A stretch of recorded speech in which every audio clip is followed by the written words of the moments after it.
What's up everyone, this is Kenny here from Property Stories. So we talk about real estate and taxes, rental income and taxes, right?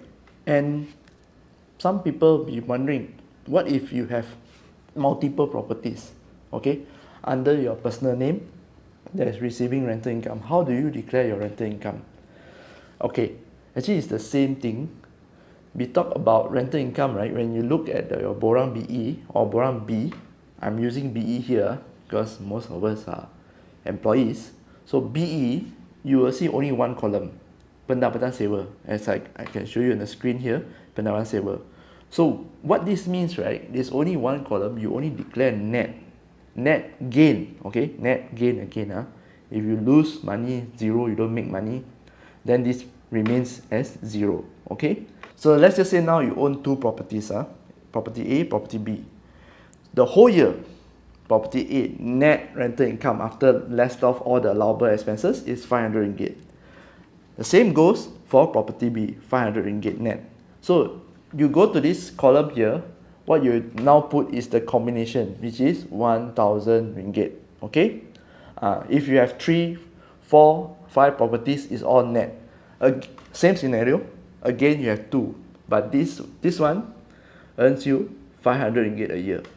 This one, property B, negative 500 ringgit the whole year after you calculated. So 500 here, that negative 500 here, you lost 500 here. So you go to the Borang BE again and you put 0. That's the net, okay? That is goes for how many properties you have under your personal name and you are reporting under BE. Same goes for B actually, but B, there's a businessman that side got a bit, got a little bit different, and it also can be used to derive your income for business owners. For employees, most of us out there, employees, please, your stamp tenancy agreement, as long as it's still valid and not expired, or if it's expired, you have the renewal, you use that to pass to the bank to derive your rental income. That BE, most of the banks actually don't see. Your rental income there is net, so they don't see one. Most of the banks will look at your tenancy agreement, stamp tenancy agreement. Using the stamp tenancy agreement, right, will give you a higher rental income, recognized rental income compared to BE. BE that net 800, 1000, let's just say you divide by 12 months, is no need to count. It's even much lower than if you're using your stamp tenancy agreement. That's why the bank actually use stamp tenancy agreement. And if you apply for housing loan or property loan, you will realize as an employee, right, the bank don't ask for your income tax, Borang BE. If it's self-employed, then different, right? But if it's employee, Borang BE, they don't ask, okay?